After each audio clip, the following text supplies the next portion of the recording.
తీసుకోలేదు అందుకని Naveen sir sir అవి కూడా పంపించింది సార్ పంపించు మళ్ళీ ఎప్పుడో కాదు. కోరుకొండ శ్రీ లక్ష్మీ నరసింహస్వామి వారి యొక్క ఆలయంలో రాబోయేటటువంటి సార్వత్రిక ఎన్నికల దృష్ట్యా స్వామివారి దగ్గర ఎన్నికలకు సంబంధించినటువంటి కరపత్రాలని పెట్టి వారి పాదాల దగ్గర స్వామివారి యొక్క ఆశీస్సులు తీసుకుని ఇవాళ నియోజకవర్గంలో ఉన్నటువంటి ప్రతి గ్రామంలోని కూడా వైఎస్ఆర్ కాంగ్రెస్ పార్టీ కార్యకర్తలందరూ కూడా భాగస్వాములు అయ్యేటట్టుగా ప్రచార కార్యక్రమాన్ని ప్రారంభం చేయబోతా ఉన్నాం. ఒక బలమైన విశ్వాసంతో ప్రజాస్వామ్యం దేశమైనటువంటి మన భారతదేశంలో ప్రజల్ని నమ్మి ప్రజలకి మంచి చేసినటువంటి ఏ నాయకుడిని కానీ ప్రభుత్వాలను కానీ ఖచ్చితంగా మళ్ళీ ఇంకొకసారి భుజం తట్టే ప్రోత్సహించినటువంటి పరిస్థితులు ఉన్నాయి తప్పితే ఏనాడు కూడా మరి మళ్ళీ తిరిగి మోసపోవడానికి మాత్రం ప్రజలు సిద్ధంగా ఉండరు. గతంలో ఏ మాదిరిగా అయితే 2014 నుంచి 19 వరకు ఆవేళ బీజేపీ తెలుగుదేశం మూడు కలిపి ప్రజల్ని ఏ మేరకు ఏమార్చినటువంటి పరిస్థితులు ఉన్నాయి మనందరికీ కూడా తెలిసినటువంటి విషయం. విడిపోయినటువంటి ఆంధ్ర రాష్ట్రంలో అనేక సవాళ్ళు ఎదురవుతాయి.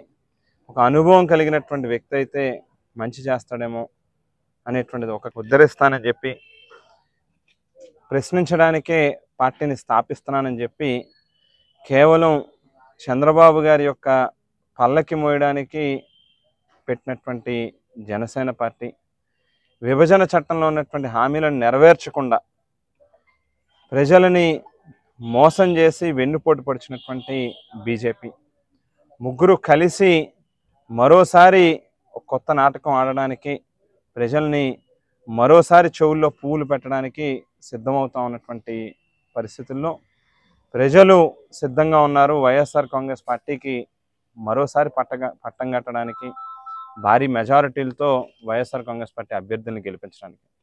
సో రాజానగరం నియోజకవర్గంలో కోట్లాది రూపాయల అభివృద్ధి కార్యక్రమాలు, కోట్లాది రూపాయల సంక్షేమ పథకాలు ఏ ఒక్కరికి కూడా ఒక్క పైసా లంచం ఇవ్వాల్సినటువంటి అవసరం లేకుండా వివక్షలకు తావు లేకుండా ప్రజలకు మంచి చేసాం.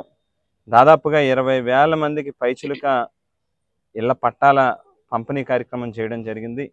ప్రతి పేదోడి యొక్క సొంతింటి కళని నెరవేర్చేటటువంటి దిశగా అడుగులు వేయడం జరిగింది. వ్యవసాయానికి పెద్దపీట వేసాం. విత్తనాల నుండి విక్రయాల వరకు అన్ని స్థాయిల్లోని ప్రతి రైతుని చేయి పట్టుకుని ముందుకు నడిపించే కార్యక్రమం చేసాం. 24 గంటలు 365 రోజులు ఏదైతే ఆవేళ ఎన్నికలకు ముందు మాటిచ్చాం, ఒక్క ఓటేస్తే ముగ్గురం పనిచేస్తామని. అమ్మ, నేను, తమ్ముడు మా ముగ్గురికి అదనంగా మరి నా సతీమణి తాను కూడా డాక్టర్గా వైద్య సేవలు అందిస్తూ మరో కూడా నిత్యం ప్రజల్లో ఉంటూ అనేక సేవా కార్యక్రమాలు చేస్తూ గతంలో ఎప్పుడు లేని విధంగా రాజానగరం నియోజకవర్గ చరిత్రలో మొట్టమొదటిసారి ఒక అధికార పార్టీకి సంబంధించినటువంటి శాసనసభ్యుడిగా ప్రతి గడపకి వెళ్ళాం. వాళ్ళకు అందించినటువంటి సంక్షేమ పథకాలను వివరిస్తూ ఇంకా ఏదైనా వాళ్ళ తాలూకు సమస్యలు ఉన్నాయా అనేటువంటిది తెలుసుకునేటటువంటి ప్రయత్నం చేసాం. ప్రజల యొక్క మనసుల్ని గెలుచుకున్నాం. ఖచ్చితంగా రాబోయేటటువంటి రోజుల్లో మరోసారి ఈ నియోజకవర్గంలో ఫ్యాన్ గాలి వీయబోతూ ఉంది. వైఎస్ఆర్ కాంగ్రెస్ పార్టీ జెండా ఎగరబోతి బలమైన నమ్మకంతో ఇవాళ తెలియజేస్తూ ఏదైతే పవన్ కళ్యాణ్ గారు ఒక సిద్ధాంతాలతో ఒక పద్ధతితో పార్టీని నడపడానికి ముందుకు వచ్చాను, రాజకీయాలు చేయడానికి ముందుకు వచ్చానని చెప్పారు. ఇవాళ పవన్ కళ్యాణ్ గారు ఖచ్చితంగా ఆలోచన చేయాల్సినటువంటి అవసరం ఉంది.